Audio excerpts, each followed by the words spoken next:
Le contexte avant l'islam. Avant l'islam, la péninsule arabique était majoritairement polythéiste. La Mecque, une ville importante pour le commerce, abritait la Kaaba, un lieu de pèlerinage avec de nombreuses idoles. Il existait aussi de petites communautés juives et chrétiennes dans la région.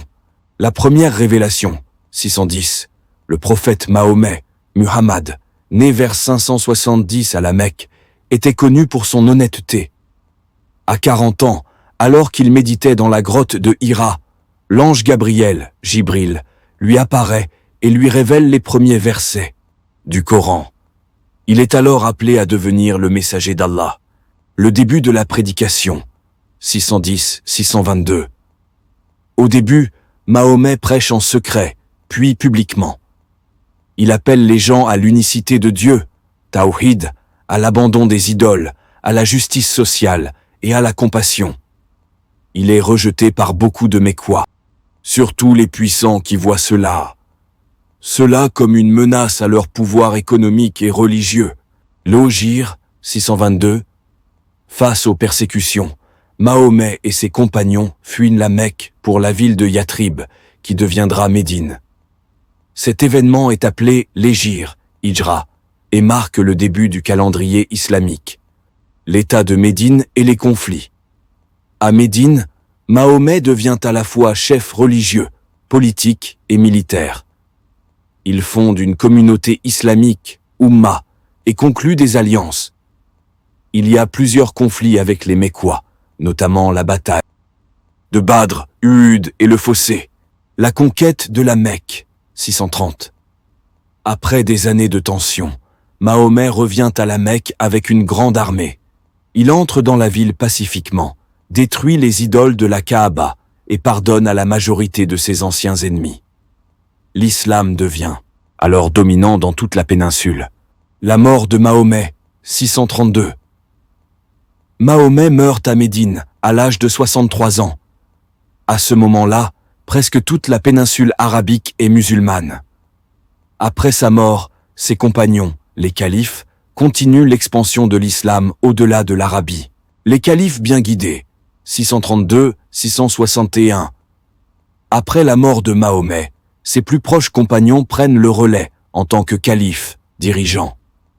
On appelle cette période le califat bien guidé, Al-Khulafa ar-Rashidoun. Ils ont mené à la fois des réformes religieuses et des conquêtes militaires. Abu Bakr, premier calife, a consolidé l'unité des tribus arabes. Omar ibn al-Khattab, deuxième calife, a mené de grandes conquêtes. Sous son règne, l'islam s'étend en Syrie, Palestine, Égypte, Irak, Perse, Iran actuel. Othman, troisième calife, fait compiler le Coran dans une version unifiée. Ali, quatrième calife, période de troubles et début des divisions sunnites chiites. Le califat omeyyade, 661-750, capitale à Damas, Syrie actuelle. Expansion très rapide, vers l'ouest, l'Afrique du Nord, Libye, Tunisie, Algérie, Maroc, puis l'Espagne, Andalousie, en 711. Vers l'est, jusqu'en Asie centrale, l'Inde, et le Pakistan actuel. L'islam devient un vaste empire multiethnique. Le califat abbasside, 750-1258, capitale à Bagdad.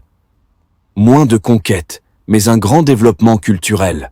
Sciences, médecine, mathématiques, philosophie, littérature, traduction d'œuvres grecques, perses, indiennes, expansion pacifique. En plus des conquêtes, l'islam s'est répandu pacifiquement, par les commerçants, en Afrique de l'Ouest, Mali, Sénégal, Ghana, en Indonésie, en Malaisie. Par les savants et soufis, l'enseignement spirituel soufi a joué un grand rôle en Asie, en Afrique, par les conversions volontaires, grâce à l'attrait spirituel, moral et social de l'islam. L'héritage.